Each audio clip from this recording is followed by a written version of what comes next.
Ako si Nash.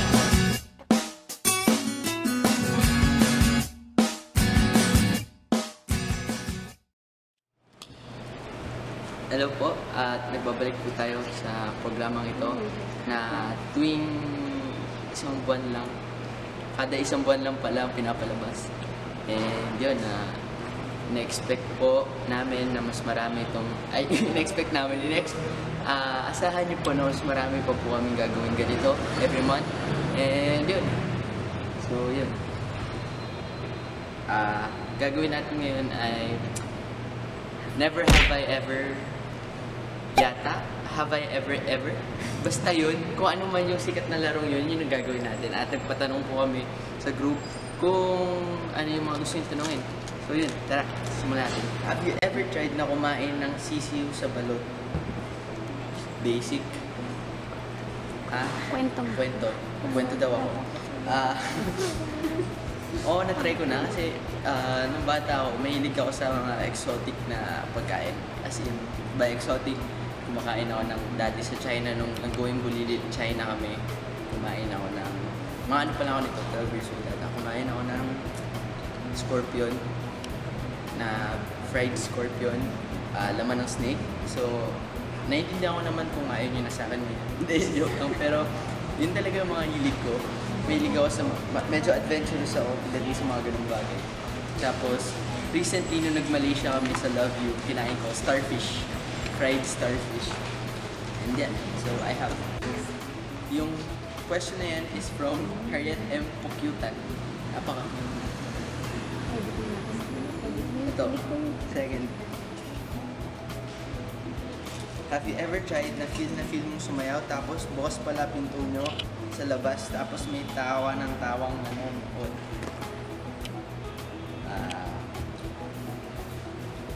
Yata.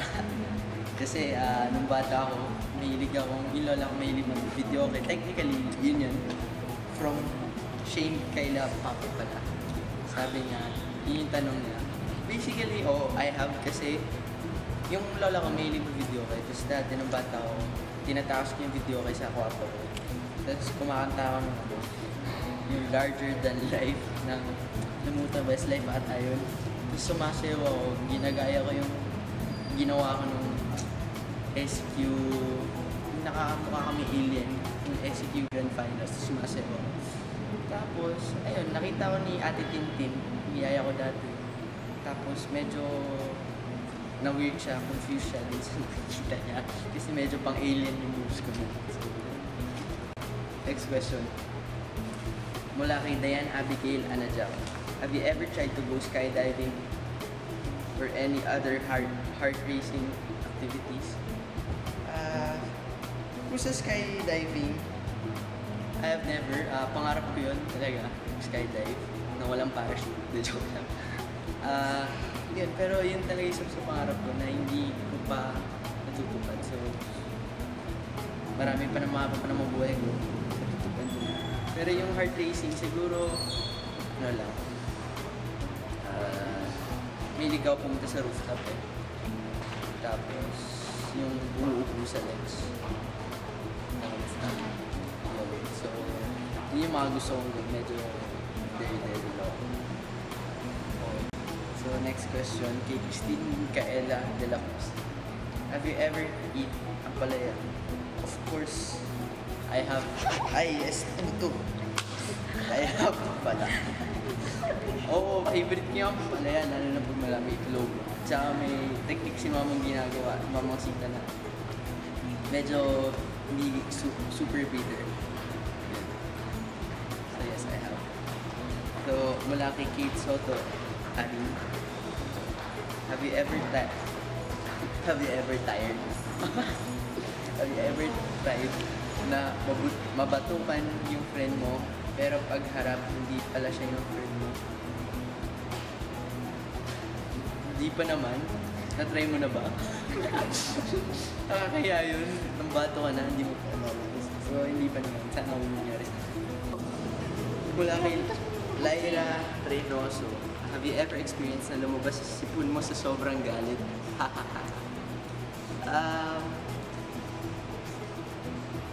Hindi ko alam ko, ipapaya ko yung sarili ko, ano, pero hindi, dito lang. Hindi pa naman sobrang galit. Well, hindi talaga. Hindi pa.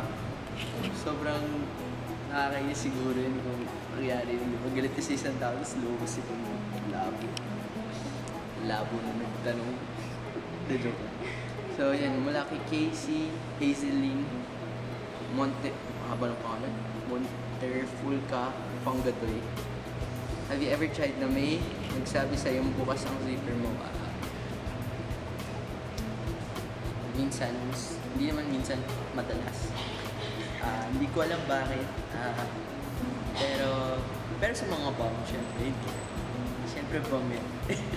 Pero yung iba, dati naalala ko nung bata ko, laging bukas zipper ko. Kasi tawag nila sa gondol, parang boy zipper. Kasi hindi ko nga naitataas.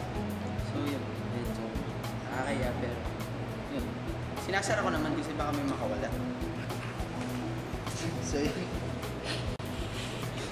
Have you ever tried na kumain sa isang karinderya? Yes, I have. Favorite ko yun eh, sa karinderya. Ewan ko, yung sa amin lang, yung sa Cavite City. Kasi yung karinderya namin doon, since bata, doon na ako kumakain. So, wala naman nagbago. Sarap pa rin kain.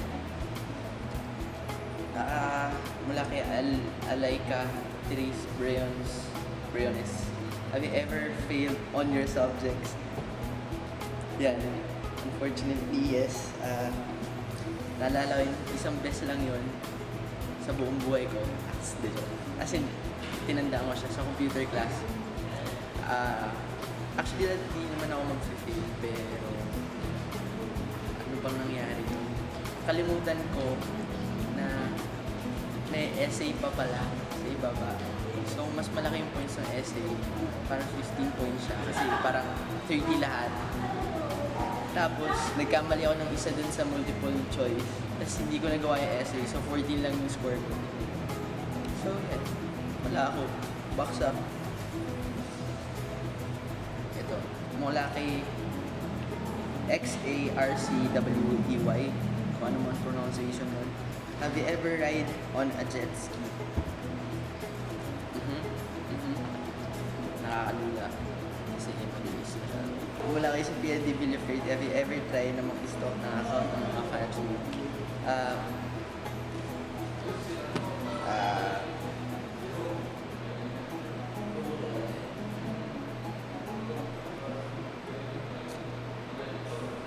Minsan, syempre pag sinabi ko na lagi, edi ayusin niyo yung mga tweets niyo. So, actually hindi. I have never. Para mas gusto ko yung nakikita ko kung ano talaga tinitweet nyo na basta. Kasi pag inamin ko, well, technically inamin ko na nga. Kasi pag sinabi nyo, so parang magiging conscious kayo sa mga tweets nyo. Eh, mas gusto ko nga yung nakikita ko kung ano talaga yung mga tweets nyo. Kumbaga. So, yun. Actually, on a stop, I investigated. So, yun. Mula kay Rina Buena Flor Rivas, have you ever tried counting your hair?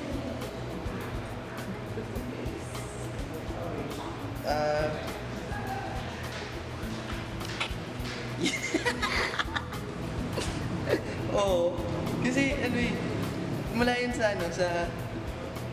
MMK ni Kuya PJ Yolo, nung baliw-baliw siya sa akin.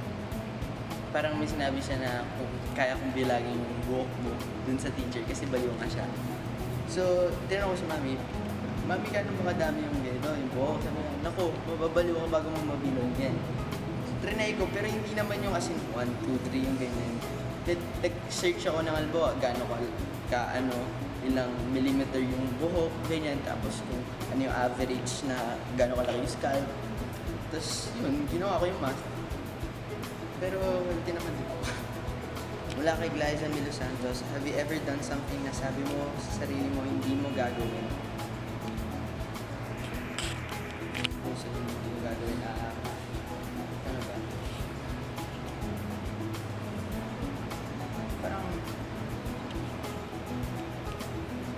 Parang wala naman. Kasi, kumbaga, bago ko sabihin sa bahay, parang pag-isip ako mag-blush mabuti. So, medyo,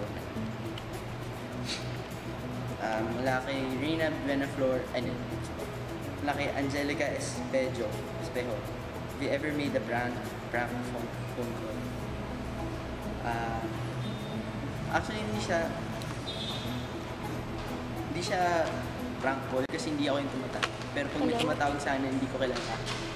Kung ano-ano, alam ba, number lang. Kung ano-anong sinasabi ko, alam ba, minsan, welcome to St. Luke's Medical Center, ganun ako. Tapos, meron pa yun one time, naalala ko, sa tulong nila, ng mga kaibigan ko, ang ginawa ko, may tumawag sa akin, hindi ko kilala. Tapos sinabi na, tapos nagcha-chant kami, malum. Tapos naka-speaker yung babae, sabi, hello, sinash ko to, sabi, malum. Iaalay na namin ang baboy. Tapos natakat yung babae. So, yun, ganun yung ginagawa. Mula kay Stephanie Joy Tamayo. Have you ever tried na umutot ng pasimple habang kasama mo si crush?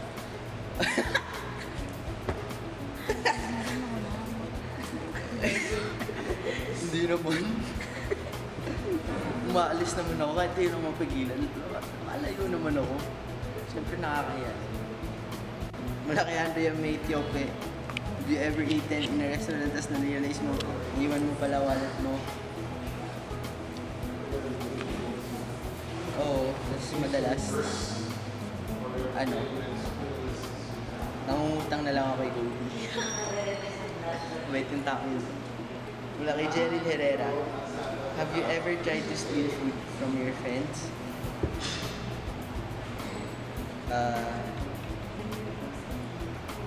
Lahat naman ata tayo.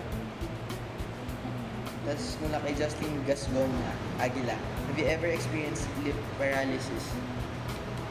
Yun ba yung pag natutulog ka, tapos pag-iisip mo parang hindi ka makagalaw?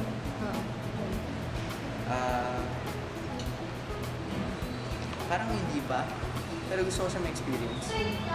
Kasi kakaiba. Pero may times na lagi ako nagigising ng 3 a.m. Kasi nag-sample 3 a.m. So medyo. Tapos, yun. Sana ma-experience ko. Kakaiba yun. Kay Patricia Palaganas. Have you ever dreamt of something, then suddenly it became true? Oh, sobra. Deja vu. Kasi more than 50 times na ata. Sobra. Kaya pag nakakapanaginip ako ng mga bad dreams, medyo ayoko kasi siyempre, possibility nangyari. Mula kay Leslie May Nantes. Have you ever experienced sleepwalking? Hindi pa. Mula kay Regent Tablan. Have you ever imagined yourself career after 10 years? Siyempre, lahat naman nata tayo. Ako, tayo ko yun imagine kasi dahil ngayon magka-college ako, ang dami gusto sa buhay. So hindi ko sure, minsan gusto maging piloto, minsan gusto maging lawyer, minsan gusto maging director, ang dami ko ibang gusto. So in-imagine ko kung saan ako best fit. Mula kay Angelica Brucal. Have you ever tried na gusto mo replyan yung tweet ng isang fan pero di mo magawa kasi ayaw mo may mainggit? Oo. Kasi, ganito yan. Pag may gusto ko replyan mo. Actually, lahat naman kayo gusto ko replyan. Pero pag na-replyan mo isa, sige, Nash, replyan mo rin ako. So, try ko replyan yung iba. Kahit sobrang dami re-reply ko. Pero meron pa rin siyempre kasi na minsan hindi ko nakikita kasi natatabunan ganyan. Tapos ang makikita ko na lang bigla, Nash, ganyan ka naman, ayoko na sa'yo. Suklado. Parang hindi ko nga alam kung ano yung tweet niya, hindi ko na kasi nakita. So, magdadamdam ako, sabihin ko, napakasama akong tao. Di joke. Pero, syempre, mas okay na, kumbaga minsan, kapag alam ko naman na hindi ako magtatagal mag-tweet kasi may gagawin akong iba, hindi na ako mag-tweet para nag-tweet ako, make sure na lahat mo sagot. Mula kay Ishi, Bay. Mula kay Ishi, Bay. Bye. Have you ever tried na mangulangot sa harapan ng maraming tao? Hindi naman. Gusto ko i-try, so... Ah, yan. Di pa. Kasi siyempre ayaw may makakita. Kasi mamaya mapicturean pa ako. Maging headline. Gusto niyo ba?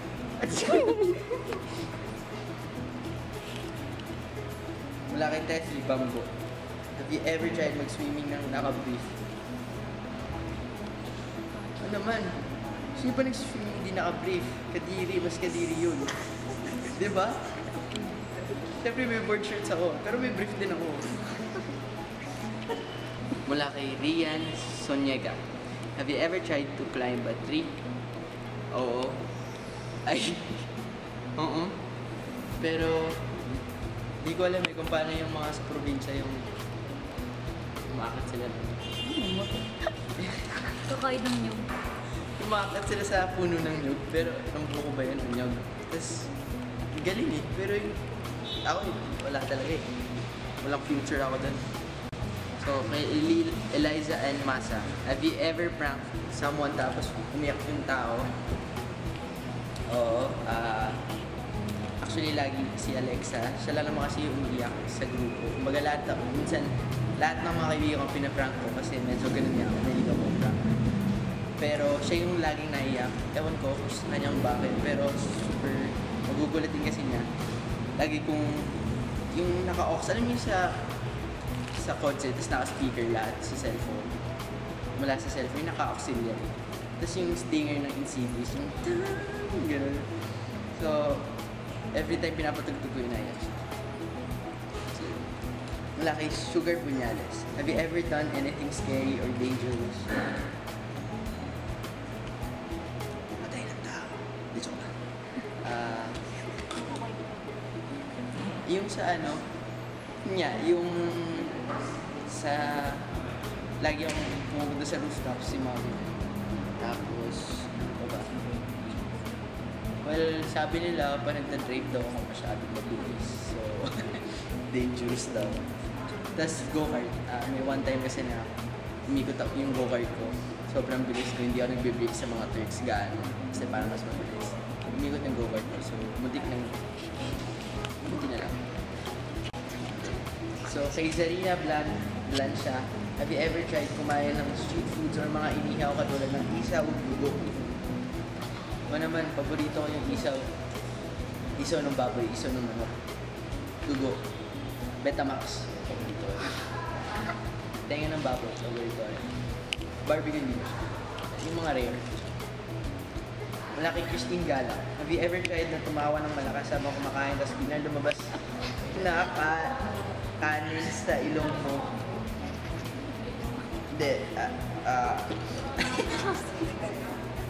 Ano?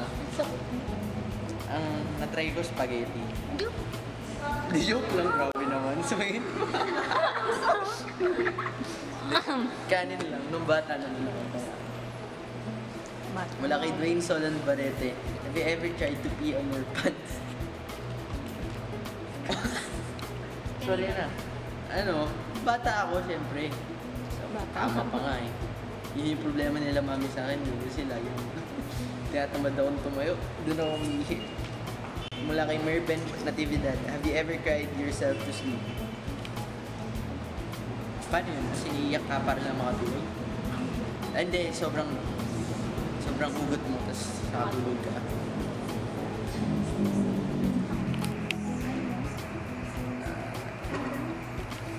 Yata, oo. Piling ko nung first time na umalis daddy, inaamoy-amoy ko pa yung unan. Yung shampoo ni daddy. Ganun. Yun. So, yeah. So, mula kay Hazel Bukel, have you ever had a secret relationship? Secret na. So, mula kay Crisel Lopez, 5th account. Have you ever tried to drink ang alcoholic beverages? Yep. Gusto kasi yung nung bata ko, minsan pinapatikim ako ni daddy dati. Tapos, well, hindi ko naman siya gusto kasi hindi ko alam ba't sila uminom ng ganun. Ang sakit naman sa ilong. So, hindi ko trip. So mula kay Rosemary Mamaka, have you ever tried maligo tapos walang towel sa CR? Oo. Yun yung naligo ko ng gabi.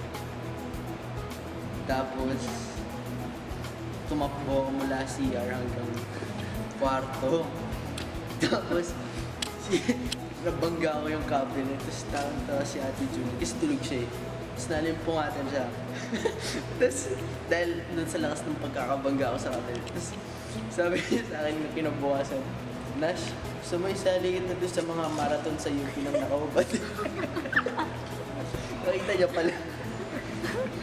Wala talaga, wala akong magagawa. Wala naman doon ako. Wala kay Ana Shella Dador. Have you ever thought of quitting your showbiz life? Oo naman.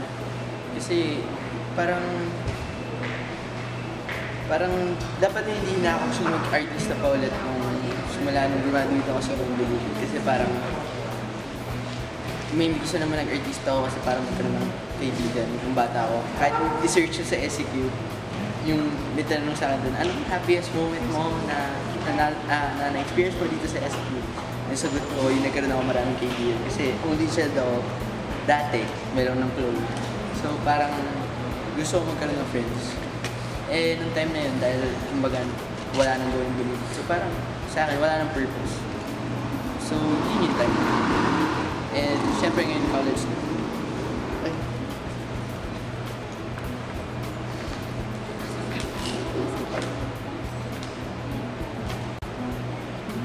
Wala kay Rosel Bautro. Bautro? Have you ever get jealous of someone?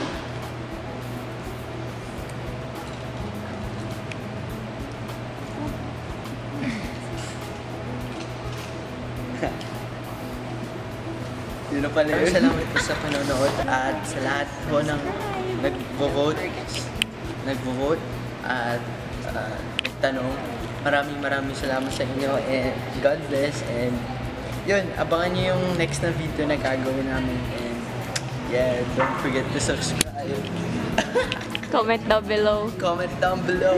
And if you want to ask some questions, just comment your questions here. Vlogger, oh my god. Yo, so, thank you. Happy Mansari Nashis. Happy 40th Mansari. Thank you for always tweeting and stuff. And ano pa ba? Salamat sa pag-vote and sa pag-suporta and sa pag-tweet, sa pagpunta ng mga shows and sa paggawa ng mga tarps na napakagaganda. Thank you.